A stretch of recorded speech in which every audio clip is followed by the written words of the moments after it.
It's a Saturday showdown in Big D as Edmonton looks to squeeze out the second period slumps that have dogged it lately. We get you set for the Oilers and the Stars on the Oil Stream pregame show. Hello, everybody.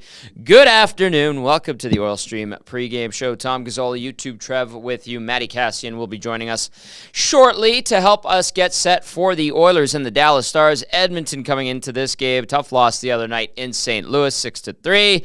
The Stars, meanwhile, absolutely dummying the Nashville Predators on Thursday night, 9-2. The Oilers 31-18-1. The Stars 34-14-6. We're in for an interesting matchup in Dallas this afternoon. As always, join the conversation. Hit us up in the inbox, 780-218-9999, or via the nasty chat on YouTube. Speaking of YouTube Trevor is back. Get on the camera, you handsome devil. Okay, I got this. There here. you One are. sec. You're And there he is. There we are. Hello. What's up, Tommy? How we doing? I'm good. How was the visit back home? Was it all right? Yeah, it was very good. It was needed. I hadn't been back home in almost half a year. It'd been 6 months, and it had been quite a while. So it was nice to see everyone. Had quite a bit to do, and But that being said, I'm happy to be back. The battery is recharged, and I'm ready to go. I cannot wait. I'm so excited to be back. Yeah, let's go. Let's go. All right, we're excited to have you back. If anybody was wondering, if you were watching Hello Hockey and was wondering what the heck happened at the end of it, don't let Tom play with the settings because I messed it up and cut the show short by like 15 minutes. That is all on me, but we had a great show and we got all the good stuff in. It was just Belzy and I rambling for the next 10 to 15 minutes about good stuff, but that was all on me. My dad, Reno, texted me, "What happened?" I screwed it up. I'm going to come clean. I screwed it up. We do not know how to run things properly. At least I don't when you're away, Trev. Yeah, I'm sorry about that, but it will be smooth. More important things to take care of. But yeah. Maddie gave me like a crash course on how to like run the board and how to do things. I clearly clicked the wrong buttons. So that one's on me. It happens. We still got, sponsor obligations, check. Got all of our guests in, check. A good hour and 36-minute Hello Hockey, check. We'll be back. We'll be ready to go on Saturday next week. Belzy out of town, so we had to pre-record that one just to let you guys know. All right, Tommy Rubella, you're too kind, Tommy, says, did anyone tell you you look beautiful today? Thank you. I said that as soon as you walked in. I was like, wow, look at you, Tommy. Yes, big thank you to everyone at Nate. I was at the Nash 86 conference, hopefully feeding our young broadcasters to be with good information and what not to do. Show up on time. I did not say that. As you know, I wouldn't. All right. Tommy Rubella also adds, the best mustache in the biz is back. 100% agree on that one. All right. We are going to get into starting lineups. We are going to get into game changers with Cass, and we did have Chris Knobloch speak at 11:45 our time. Did we get that already, Trevor, or are we still working on that? I did get yesterday's. I'll grab that right now. Okay. If it's available, we can grab it, and we'll get to it later on in the show. We'll always get to texts as well. My dad, who was watching Hello Hockey, chimed in with, I always loved the road trips with Boris Fistrick. Hearing his stories always were about fights, especially taking on Tim Hunter during his junior days with the new Westminster Bruins. The big bench clearing brawl in Portland was always great to hear about, too. Yeah. They were always having, my dad and Boris Fistrick, two peas in a pod, and they had some good times together. So it was nice to catch up with Mark on Hello Hockey. And if you see a guy with a jacket that says Fistrick, fighting fires, saving babies, kittens from trees, that is our boy Mark. All right. Let's get into starting lineups for today's game in Dallas for the Oilers. A bit of a shakeup, not much, but a little bit of a different look. We are going to see the nuclear option utilize. McDavid between Draisaitl and Perry. This is how they practiced yesterday. Nugent Hopkins with Kane and Hyman. In theory, that should be a good line. We'll We'll see if they have any chemistry today. Then you've got McLeod between Holloway and Foegele. So the experiment with Holloway in the top 6 lasted all of a part of a game. On defense for the Oilers today, Nurse with Ceci, Ekholm with Bouchard, Kulak with Desharnais. No Sam Gagner tonight. He is the lone man out. As for the Dallas Stars, this is what we're anticipating from them. Rupe Hintz between Jason Robertson and Joe Pavelski. Matt Duchene with Mason Marchment and Tyler Seguin on his flanks. Wyatt Johnston between Jamie Benn and Ty Dellandrea. And then Sam Steele between Radek Faksa and Craig Smith. On defense for the Stars this afternoon, Thomas Harley with Miro Heiskanen, Esa Lindell with Yanni Hakanpää, and then Ryan Suter with Joel Hanley. Out for Dallas, Evgeny Dodonov. A lower body issue for him. He's on the IR. Nils Lundqvist is day-to-day with a concussion. In goal today, down in Big D, starting for the Oilers, 31-year-old Calvin Pickard, 6-2 on the season, 242 goals against average, 912 save percentage with 1 shutout in 9 games this season. A bit of a surprise start, although Joaquin Gage did say that he thought Skinner was looking a little bit tired. He was a little bit worried about them. And then that was Thursday afternoon when Gager was hanging out here and doing 2 guys and a goalie.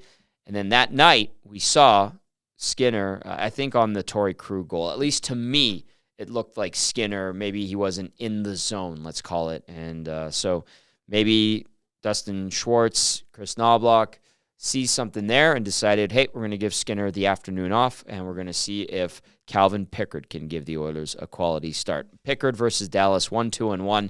303 goals against average, 908 save percentage in 4 games versus the Stars.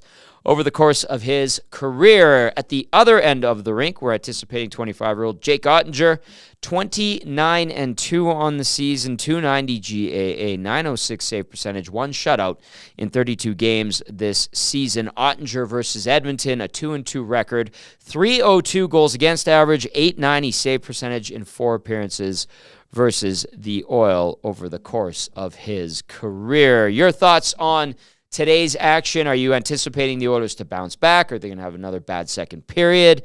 What are you worried about? Are you confident? We want to hear from you. 780-218-9999 or via the Nasty Chat. Love everybody popping into the Nasty Chat saying, good afternoon, Tommy. Hi, Tommy and YTT.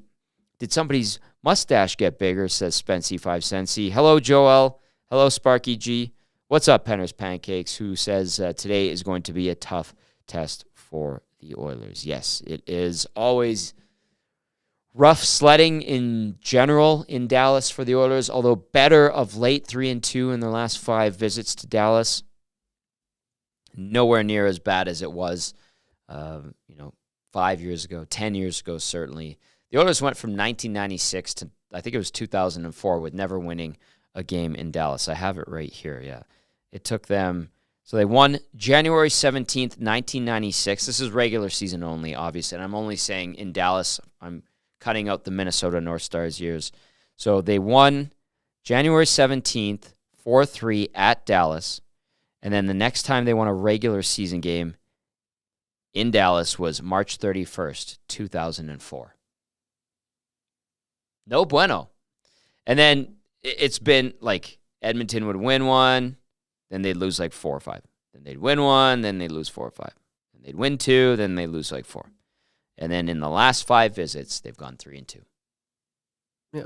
I'm in the minority because I missed all that time, right? I was a terrible. baby. Yeah. And so whenever I say like, oh, I actually don't mind the Stars, people are like, how could you say that? Like, how could you? They're scarred by it. Yeah, yeah. And I'm like, well, what do you mean? And then I hear these stories. I'm like, yikes, yeah. So if I grew up, in the 90s, I definitely would be like, meh. But Jamie Benn was my favorite player growing up. Good player. So I actually don't mind the Stars. Good player. They have some. They have a really solid roster, and that has led them to 74 points so far this season, first in the Central Division. Edmonton all-time at Dallas, regular season only, 97. That was.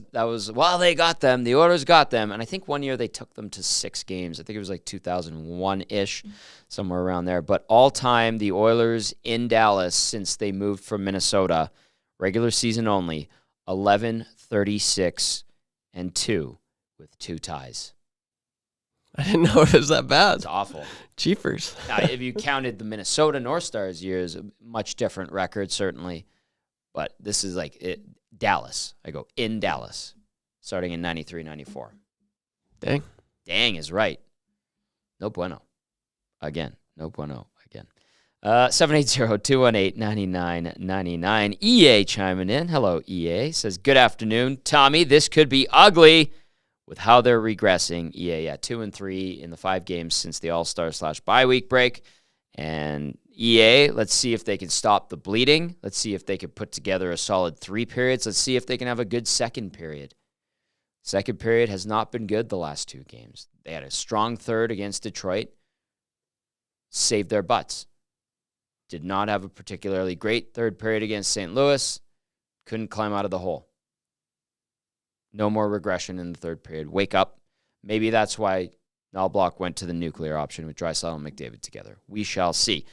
But the Stars team cruising, crushing Nashville Thursday night, 9-2. Jonesy in. Says the Oilers look like they're smelling their own farts. Ooh. When everyone says they're a cup favorite, they play like garbage, Jonesy. Oh, Redbeard getting in there. Says, Gagne's in, boys. Holloway is sick. Thank you, Redbeard. I have not checked Twitter. I will verify that, but I believe Redbeard. Redbeard's got our back. Great to see Scott Laurie in yesterday. Also, one other thing that I saw as I was making my way into the studio, Jaromir Jagr practicing with the Penguins today. I was so out of the loop. I don't know what happened, and then all of a sudden I see Jagr lacing him up, taking photos with Sid. Yeah. Like, well, what's going on right now? He's in the stall beside Sid at the arena. 2 legends. He's How showing cool is his that? old Sherwood 50-30 shoulder pads. Oh, that's awesome. Sid. Yeah. Sid's got Frankenstein gear where like he'll have like the equipment manager patches together different sets. And then Jagr's got this like fresh set of Sherwoods, classic Sherwoods with the soft shell shoulder. They're laughing. Great photo. And then Jagr, I was like, oh, that's so cool. And I forgot Jagr's still playing. So he's like, he would go full bore in this practice, I would imagine. Yeah, what a legend. Absolute legend. I seen something. It was like a video just before you come in. He's like, but I'm a better player than you, Sid. And I'm like, he's still got it. That's awesome. Oh, man. I love that. It is hilarious. And really neat to see. And Jagr with the old 68 in yellow or gold and black, I should say. So for a kid who, like you said, grew up in the 90s like myself, I remember Jagr's card, his rookie card, when I was in kindergarten. That's insane. Traded it like Jaromir Jagr is how I said his name because I was a 5-year-old dum-dum. So, yeah, there we go. Nice to see Sidney. The past and the present coming together and seeing 68 in a Pittsburgh Penguins uniform. Very cool. His number will be retired tomorrow night at PPG Paints Arena. All right. I see Cass is ready to go. Let's get to the one and only. Oh, 1 second, he says. All right. 780-218-9999. We will get to Chris Knoblauch in a little bit. Redbeard saying Gagne is in. Holloway's sick. I'm going to confirm that. I haven't had a chance to keep tabs on Twitter or X. But that is the rumbling right now. And Redbeard, thank you for the update. All right, I'm good to go. I may proceed with Matt Kassian. Thank you, Trevor. There he is. Hello, Cass. What's going on? Good afternoon. Say it's a big day today. I got a pork butt on the smoker. So yes. That's sitting there cooking up. Should be ready for not too long after the post-game show is done. I got a daddy-daughter dance tonight. Nice. And a little bit of hockey this afternoon to watch. So it's I think a good Saturday coming together. And they're playing the Dallas Stars, the only NHL team in Texas. So kind of I felt it was a necessary thing to smoke a little bit of pulled pork on there and get some barbecue going. I'm getting very hungry right now. Thank you, Cass. Does Mandy do like her own sauces? Because she's from Texas. No, I'll do my own. Really? I'll do my own, but I'll call them cheater sauces. Like generally, I have a couple standard ones you buy that I like, and I'll tinker with them. Just makes it a little bit quicker, a little bit easier. And starting straight from scratch is great too, but it just speeds up the process a little bit. So right. How long in the smoker? Are you doing like a pork shoulder, right? I'm Pork assuming. shoulder, yeah, pork shoulder, bone in. Didn't do the Boston butt cut, but so this one will be. I mean, you never really know. You never really know. Just because I know I have the daddy-daughter dance tonight, I wanted to be certain. So I went smoking at 250 instead of 225. Normally I do it at 225, a little bit hotter just to get it done a little bit quicker. So be a little less smoky than typical. It's not a massive one. So total cook time, I would anticipate it's going to be about, I started right after I woke up this morning. So it should be about 8.5 hours, maybe Damn. 9 hours. We'll see. So just wrapped it up not too long ago. Get it across that stall. Actually had a little bit of a double stall for all you barbecue junkies out there. So a little bit of double pump fake me a little bit, but Look at you. Yeah, we'll get there. I mean, I'm glad you're well rested after your monster Fortnite sesh last night. 42 group team kill. Yeah, 42 kills. I had 19. That's it, huh? Yeah, with my boys Mikey and Patty, we crushed it pretty hard. It must have not been a great. I don't think it was a great lobby. I can't say there was a lot of bots. There was probably a few bots in there, but for whatever reason, we dropped in, and I haven't played Fortnite in a while, which is probably why it was an easier lobby, and it was just like everyone was just in the same spot. Everyone was in the same spot, so it was pretty much chaos the entire time. A lot of yelling, a lot of screaming, but in the end got the dub. And yeah, it was I think that was our highest team, like squad, and it was trios too, so that was trios, not quads. But yeah, it was a good time. You missed out, Tommy, although I appreciate the invite to go play some men's league. Yes, thank you. Anytime. Friday nights at 10:45 Londonderry. That's so late, dude. I can't do 10:45. It's hard. Love you. I can't do 10:45. It's so late. I feel it the next day, and YouTube Trev knows it when I get the Theragun out and I just put it on my back. It's painful. Okay, well, you had a nice little evening. You've got the smoker going. You got a daddy-daughter dance coming up, and we've got some hockey in between. And I'm loving the nasty chat right now because a bunch of people are saying they had a nice little Friday, and they're going to want a hangover cure, which we're going to save for after Game Changers. But right now, we're going to get into Game Changers with our game analyst, Matt Kassian. Game Changers, as always, brought to you by Damon Bunting RE/MAX Elite. Damon Bunting, consistent, top-producing realtor in Greater Edmonton and among RE/MAX realtors. He and his team would love to help you find that right home or make the move from your current home.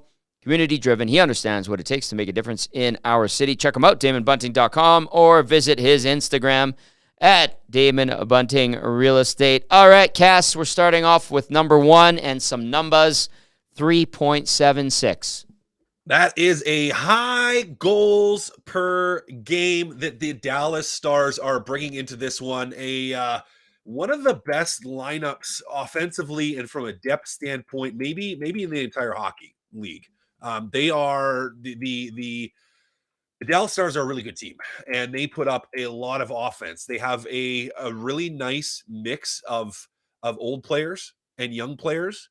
They have players that play kind of that physical crash and bang power forward game, and maybe not as well as they used to, like a Jamie Benn. And they have young players like Heinz or Robertson who can put up points and play that fast-paced, high-skilled game. I mean, they're just from top to bottom, they are a rock-solid team, Tommy. One of the better teams in the league, one of the major threats in that Western Conference. I picked them at the start of the year to be one of the Stanley Cup threats, and I still think they are, Tommy. They are an absolute monster. And they have all those characteristics of a team that has the potential to win a Stanley Cup. I mean, you got the goaltender, you got the all-star defenseman, you have more than one forward that can put up points. And for a Dallas team that has put up 205 goals already this year, they're spread it out quite a bit. It's not, you don't just have the one Connor McDavid that's plugging away in this thing. I mean, if you look at their roster, Robertson leads the way, not overly surprising, although I thought maybe he'd have a few more goals at this point already this year. But again, they spread it out. He's got 55 points. Duchesne's got 52. Heinz has 49. Pavelski, ageless wonder, has 46. Sagan has 45. Mason Marchment, who's having a real I would say explosive year almost for him. Really a terrific year for him. He's got 44 points. They have just this really top to bottom spread of offense. Now, unlike the St. Louis Blues, who I don't think have even close to the same level of skill, but still have a spread out offense. The Dallas team can burn you with a number of lines, really lines 1 through 3. They all can burn you if you let them get to you. So it's going to be a huge defensive challenge for the Edmonton Oilers. The Dallas is going to try to press you. They're going to try to push you. They're aggressive offensively, and Edmonton's defensemen in particular, they are going to have to be absolutely sharp. And second to that, Edmonton's centerman, I think as well. This is a big game for your centerman. This is a huge game for your centerman. You have to outplay the guy across from you, lines 1 through, well, let's say 1 through 4. But really those top 3 lines, you really have to play the guy in front of you and play him well, play him hard. You're going to have to help your defenseman out. We'll talk about that again in a couple minutes or a couple seconds here. But yeah, Tommy, that offense of the Dallas Stars, absolutely lethal right now. A ton of depth, going to be challenging for Edmonton. And hey, let's hope they're up for this game tonight. This afternoon. Yeah, this afternoon. And to really emphasize your point, 10 guys on the Stars roster right now with 30-plus points. Edmonton has 6, which is good. But 10 guys, that's spreading it out through 54 games. Yeah, absolutely. Just to back up that point that you make with the Dallas Stars having high-octane offense, the Stars 8-1-1 in their last 10, crushing Nashville Thursday night, 9-2. All right, number 1 was 3.76, and that was Cass talking about the Stars and their ability to score. Number 2, I like this one, Cass. It's a good point. Net front battles. These need to be better. Yep, and just building off of what I was saying a couple seconds ago, Tommy, these have to be hugely better for the defensemen, and I think for the centerman as well. The communication between all 3 of those guys and winning those net front battles. Edmonton does have, they typically try to front when the puck's at the point, and there's nothing wrong with that. A lot of teams do that. A lot of defensemen do that. It cuts down on some of the deflections at times. But we've seen the last couple of games where they've got beat in the scramble. Yeah, where they've lost guys in the scramble. Teams have had secondary opportunities off of rebounds on pucks just sitting there. So I think a better job needs to be done by the Edmonton Oilers defensemen and their centermen as well, and wingers when they collapse. So it is everybody, but your centermen, defensemen are typically who's going to be more in those and engaged in those right at the top of the crease level, and they have to get better at that. I think we've seen both on the penalty kill standpoint as well as 5-on-5. They've got beat there a couple of times. Yes. And something against the Dallas Stars team, again, that puts pucks to the net and scores a lot of goals. You have to be sharp in that area. Are you of the mind that because the Stars are riding hot, having such a strong season, that it may wake the Oilers up? Or do you think the Oilers are unaffected by their opponent and they just are worrying about themselves, as they like to talk about, as most teams like to talk about? Yeah, they're going to talk about that. But I would like to think that they understand that they're playing a really good team. They're playing a really good team. Yeah. And I would like to think that, and again, they just want to worry. And you do still, even in that environment, you do want to just worry about yourself and just stick with your process and do the things right. Sure. But you know in your mind that if you don't, this team is going to absolutely crush you. Yeah. Scoring 9 goals on a team just the other night. So you know, Tom, that this team's really good. You know that they can burn you. And I would think just like some teams get up extra for the Edmonton Oilers, like they're ready. They're like, oh man, McDavid, Draisaitl, we got to be sharp. We got to be sharp. And they bring their best against the Oilers. This is kind of a little bit of a game for Edmonton to look at the Dallas Stars. And it's not like you're just saying, oh, they got Robertson, we got to step up. But you're looking at this group and you're going, yeah, they got Robertson and they got Hines and they got Seguin and they got Duchesne and they got Pavelski and they got Sagan. We better bring our A game today because otherwise we're going to get spanked. No, it's totally fair. Totally fair. It is Game Changers with our game analyst, Matt Kassian. Game Changers, as always, brought to you by Damon Bunting Remax Elite. You can text us 780-218-9999 if you want to fire off a question to Cass about the Oilers and the way they've been playing lately or strategy. Let us know your thoughts, 780-218-9999. And then if you're watching on YouTube, get at us in the nasty chat. So number 1 for Game Changers today was 3.76 in reference to the ability of the Dallas Stars to burn you offensively and score those goals. Number 2 is net front battles. Number 3, Cass, and this is something that has been getting to the Oilers lately. It's the cross-ice passes. Yep, absolutely. We go back, if we just look back at the last 2 games, if we look and games against Detroit and the games against St. Louis and those second periods in particular where they just absolutely struggled. This crept into their game way too much, just forcing some of those cross ice passes, and not just in the offensive zone, but neutral zone and defensive zone as well. At times where they're looking to create offense by going east-west when it wasn't there. The Detroit game, we saw probably 4 or 5 turnovers in their own zone, trying to go cross ice, like full cross ice, like wall to wall. That's not their game. Their game is playing fast north and south, moving the puck vertical instead of horizontal. And again, just like losing some of those net front battles, this is something where we've seen a little bit of creep into their game and a little bit of a reversion into trying to hope those pucks get through, trying to send the perfect puck cross ice for the perfect play. And that's not when they're successful. They're successful when they play fast, and they're fast when they play north-south, when they carry the puck through the neutral zone with speed, and they're not just moving the puck laterally. So again, just a little habit that has crept into their game the last couple that I think they really need to be cognizant of and work through today to have a chance against, again, a team that has very, very high potential for offense that you don't want to give those freebies to. It is Game Changers with our game analyst, Matt Kassian, as the Oilers look to clean things up, as Cass alluded to, especially in their D zone, not allowing those cross-ice passes, better puck battles in front or net front battles, and then being very aware of Dallas's dangerous forward unit, not just a few guys sprinkled in here and there, but consistently being peppered by the Stars and their wave of offensive ability and attack. So we'll see if the Oilers can manage that this afternoon in Dallas. We were talking, Cass, before you hopped on, the lack of success for the Oilers in Dallas and how this franchise, since the Stars moved from Minnesota, struggled to win in Dallas. They went from 1996 all the way to 2004 without a win in Dallas in the regular season. We know the 97 playoffs, a little bit of a different story there. And then the 2001 postseason, if I'm remembering correctly off the top of my head, I think the Oilers took it to 6. Your memories and thoughts on playing in Dallas. I know you played in Houston in the AHL, but when you were with the Wild going into Dallas, I'm assuming it was not as cumbersome as it was for the Oilers going into Dallas, because I remember traveling with the Oil going to Dallas being like, awesome city, great time. Ugh, they're not going to win tonight. Yeah, they got a Capitol Grill there. That's great restaurant. Great spot. Yeah. Great spot. Get the ribeye, get the lobster mac and cheese, get the iceberg wedge. You will not be disappointed if you are ever in Dallas. Is an awesome city also. Yes, it is. Fantastic city. Yeah, it wasn't quite the same.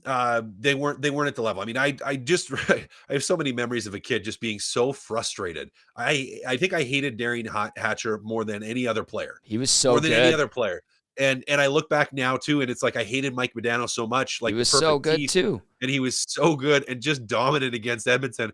And I just hated it. Like, I hated Dallas with a passion as a kid growing up in the city, as so many people did. And rightfully so, because they just, as you said, crushed Edmonton for so many years. But by the time I rolled around, they had some decent teams, but they weren't at that same level. They weren't at the the caliber where they had the Hatcher and a Modano and everybody. They were still kind of in that rebuilding, middling phase. So, but just played a lot of games in Houston, played a lot of games in Texas.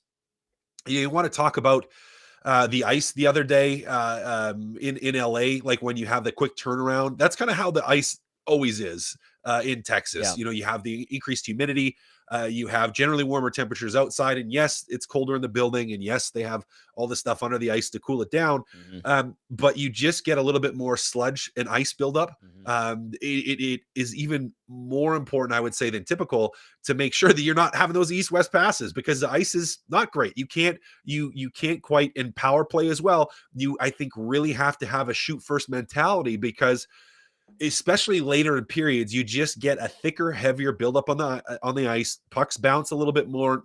Everything isn't going to lay as flat as you'd like, and it becomes a little bit more challenging to have the perfect sauce pass and to execute completely cleanly. So simplicity is important, and that hasn't changed, and it won't change. That's just the nature of it's Texas and it's hot. Now it's winter there Yes. for as much winter as they have. So it's not as bad as, if you're playing there in the playoffs or playing there right at the start of the season in September or October, but it's still something to be cognizant of. And again, I think, being aware of it, you need to just continue to simplify your game, to move pucks north. As I already said, think of vertical plays instead of trying to do the fancy full cross ice plays, because those just are a little bit more challenging, even with that ice. And again, the humidity factors into it as well. Couple things in regard to that. Does it take away the stretch pass going north, and do they have to shorten the distance between each other breaking out from an Oilers standpoint with the conditions?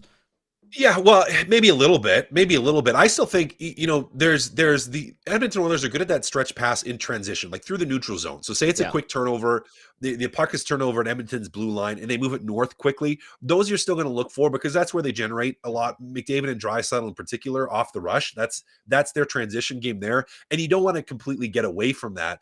What I would say is, when you're under pressure and it's not like a fast break, like where you're turning over quickly, that means I think you have to try to shorten the passes up a little bit and have a little bit more support. So that means, centerman getting a little bit lower, probably your weak side winger dropping down a little bit lower as well, in case you have to hinge it back, or in case you move it to the defenseman who moves it to that far side to try to generate speed through the neutral zone. You probably want to shorten those routes a little bit. You still need a player to stretch everything out, with the purpose of you're trying to push the defenseman back and give that centerman space to pick up the puck and skate. Again, McDavid and Draisaitl, that's where they like to play. But yeah, for a centerman in particular, which is why they're so important in a game like today, I think shortening that route through that support spot in the middle of the ice in transition or on those neutral zone regroups, I think that's ideal. And you know what's funny, Cass? As you were breaking that down, I'm sitting there thinking to myself, I'm like, wait a sec, doesn't Rope Hintz burn the Oilers once or twice a game every time they're in Dallas, sneaking from the backside, cutting in between? Usually it's Bouchard and whoever he's paired up with. Nurse has been victimized by Hintz as well. And like, okay, I know that's their home arena. They're probably used to the conditions and how to make that stretch pass work. But yeah, I was like, okay, yeah, you bring up maybe shortening the distance, and Cass is emphasizing that point. And I was like, wait a sec, Rope Hintz burns them like every game, cutting through and finding that soft spot through the middle, and they get killed on it. And sometimes he scores, sometimes he doesn't. But I guess when you're comfortable and familiar, and that's part of the strategy, it works for you, right? Well, it's not like you can't still make those plays, right? If they're there and if the pass is open, it's not like you can't make them. It's not like you shouldn't do a stretch pass. I would just say in general, it's not your primary what you're looking for, right? Okay. Which is maybe why those moments when Hintz does it, he does a great job of just timing it and of saying, this isn't something that happens all the time, so I'm going to sneak it in once and try to catch everybody sleeping. So it's not every single time he does it. He's beat the Oilers with it very well, because he's caught them sleeping on it, and he's recognized they're either too far outside, generally get outside the dots, and they're maybe not paying attention. So he looks for it, as Edmonton should look for it, but it's not a do it every single play type of thing. It's a find your moment, pick your spot, because if it's there, you're still going to try that pass. It's not like you want to, there's no hard rule to say, yeah, the ice isn't the best ice. Yes, there's buildup. We can't ever do a stretch pass. It's not that at all. It's just that's not your primary out. Fair point. Right? You want to get a little bit lower in support primary. If there's an opportunity to catch somebody sleeping, you look to catch them sleeping. Now, the Edmonton Oilers have been on the other side of that, where they've got victimized. Yep, absolutely. They have. It is the Oil Stream pregame show. Tom Gazzola, Matt Kassian, YouTube. Trev with you right here on EST. You can text us 780-218-9999 or get at us in the nasty chat. I will get to the nasty chat topic that I kind of saw and chuckled at. But one other thing, Cass, you talk about your time in Houston, you talk about your time going and playing in Dallas, and then as well, there was, the Texas Stars right outside of Austin, as well as San Antonio back in the day when they had an AHL team, and then Oklahoma, if you want to stretch it up to Oklahoma.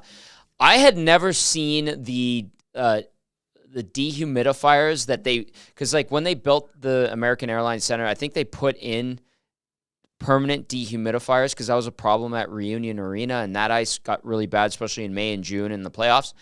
But I had never seen like the portable dehumidifiers with the plastic tubing to pull the humidity out and to dry things out inside the building till I think Dallas. I think I saw it once in San Jose. And then in the AHL, did they have it at Toyota Center in Houston when you were playing there? And even where San Antonio played, where the Rampage were, where they shared the building with the Spurs? I don't know if they had them. I'm not You'd sure. have to Actually, look for it, right? Like you'd have to look for them. So I'm not big, sure. yeah. It would not shock me in the slightest, even if they're not thinking about the ice, just because it does get so humid. Yeah. Even for basketball and that, like the humidity, which can make it tough to breathe. I mean, if you've ever been in a place where, the dry heat compared to the humid heat, Yep. there's a huge difference. Just like there's a huge difference between dry cold and humid cold. Totally. That humidity just makes, whether it's hot or cold, you feel it that much more. So it wouldn't shock me at all. I don't know if they had them with 100% certainty, but I can probably say in the newer buildings anyways, it's not that new now, but like Toyota Center in Houston, they probably had it. Yeah. Here in Edmonton, there's misters up in the rafters that provide humidity because the air is so dry. So you'll see, if you look up top, little puffs of mist being sprinkled in, and that's to get the humidity up in the building because of how dry the conditions are. It's really neat, the science behind it and the engineering that goes into it. So down there, especially in Houston, Cass, like that's like off the Gulf, right? Oh man, it's bad. Yeah. Like we got because I wasn't going to get married in season. So when my wife and I got married, we got married down in Houston because she's from Houston, from Texas. Boy, that was a July wedding. It was like 105, 106 degrees. So think a little bit like over 30 here from a Canadian temperature standpoint, and like 105% humidity. So it was like when we went outside for pictures after the ceremony, and I was in a 3-piece tux, I told the photographer, I'm like, you got 5 minutes. You have 5 minutes, because you like step outside and just start sweating instantly and are just wet and sticky and gross. So it gets, especially later in the year. And we had, one really good Calder Cup run when I played in Houston where you're playing until June. Yeah, it's humid and it is hot, and it is definitely different than the dry heat, even when we get to, close to those temperatures up here. Yeah, it can get pretty nasty, but Texas hockey, man, it has grown there, that's for sure. Yep. All right, one guy that you and I grew up watching, probably admiring, and saying that we were him playing street hockey was Jaromir Jagr. He's still playing in the Czech League right now, but he's in Pittsburgh. Took the skate with the Pens this morning, wearing his old 68 in a locker stall beside Crosby, joking with Crosby. The number goes to the rafters tomorrow night against the LA Kings. Did you ever play against Jagr, and do you have memories of him growing up? Yep, played memories of him growing up and played against him too. I mean,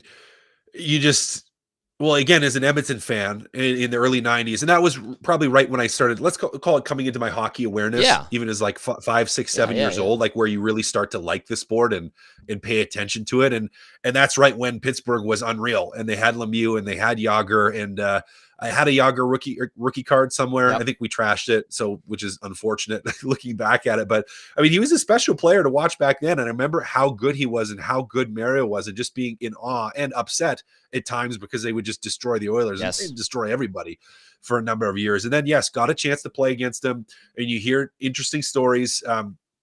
My old teammate Jason Spezza, who's now with Pittsburgh, so he's there.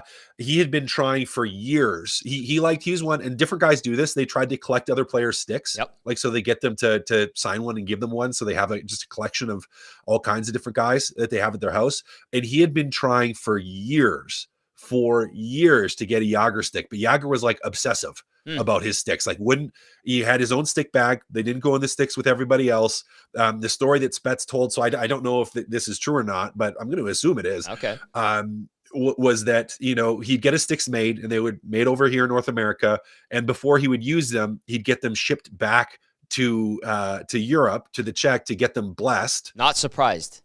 And then sent back. And then there was like only one trainer that could touch them aside from Jagr, and had their own stick bag. And it was like, so he wouldn't he wouldn't, he said it took him like 8 years to actually get Jagr to give him a stick. And he finally did. And that was when I was there. And I mean, he's close to the end at that point, but just an absolute legend. I mean, it's insane. It's insane, Tommy, that he's still in his 50s and he's still playing, and obviously not at the level that he was, but pretty crazy. It's The blessing the sticks cast, to me, not a surprise at all, and I don't think it's far-fetched. I would believe it because he is pretty religious, and then I do remember whatever team, he would get traded once or twice a year by the end, whatever team he would roll in with, and you would go in the visiting locker room, he had his locker and like the cubby area, like he had all the like religious trinkets and items that he had to have set up. Yeah. And then the PR staff from the team would always say, just please don't shoot his locker. That's his private, personal kind of thing. And that was kind of part of the deal. So I do believe the stick thing, getting blessed, having them shipped off to the Czech, and then a priest or a holy man of some sort blessing them, sending them back, and then they're good to go to be used on the ice. Yeah. But for a guy like Spezza, who is an all-star himself, really prominent player in the NHL, taking 8 years to get one, that doesn't surprise me. Yager, one of a kind, a legend in the sport, and the retirement is tomorrow night. He did practice with the Pittsburgh Penguins today.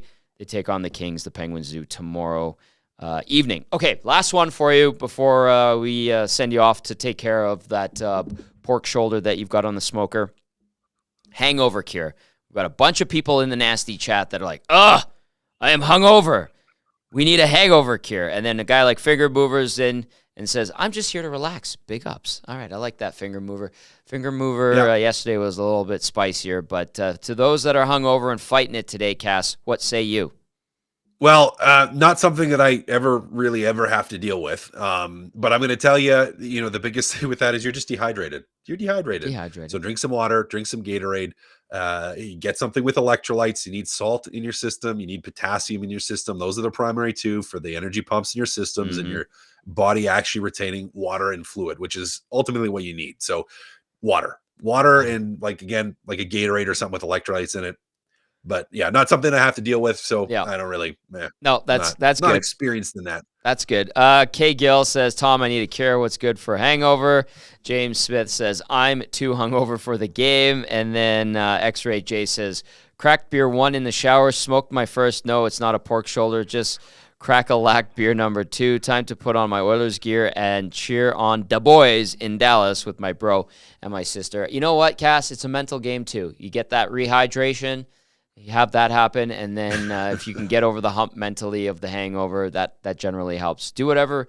I find like a Tylenol or 2 or an Advil. Well, yeah, probably. Yeah. That's going to help. Yeah, I mean, it's a painkiller. So, yeah, exactly. that's going to, yeah. And a lot of water, Pedialyte or a Gatorade, something like that. I always thought that vitamin water was good, but then there was Drip Drop in the U.S., and I believe there's a version of that has come here. I can't remember the name, but Liquid IV. That works good too. Yeah. Well, what is an IV? It's water and basically vitamins. Sugar and salt and potassium. I mean, those are your primary, like that's your primarily hydration thing. I mean, if you really want, it'd be just like dealing with muscle cramps. You could say, okay, like drinking, which is why someone would recommend it. You probably heard someone say like pickle juice. You've seen guys in the past, and you've seen on the Oilers bench, guys like slamming mustard packets. Yeah. Because of the salt, because it has some potassium in it.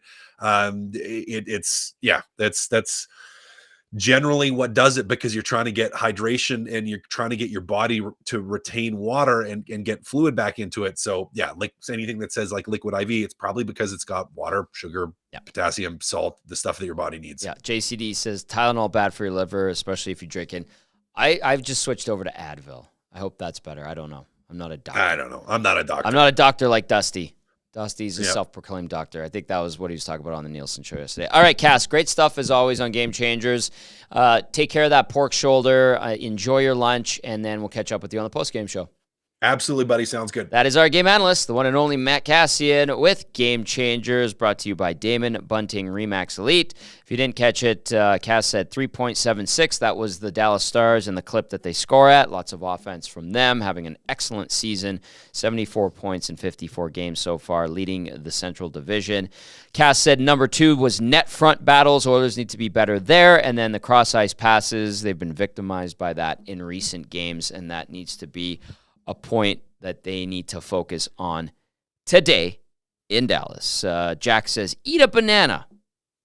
Zedmo says, don't wait till you're hungover to drink water. Get those liquids in you. VR Montenegro. Hello, Mike.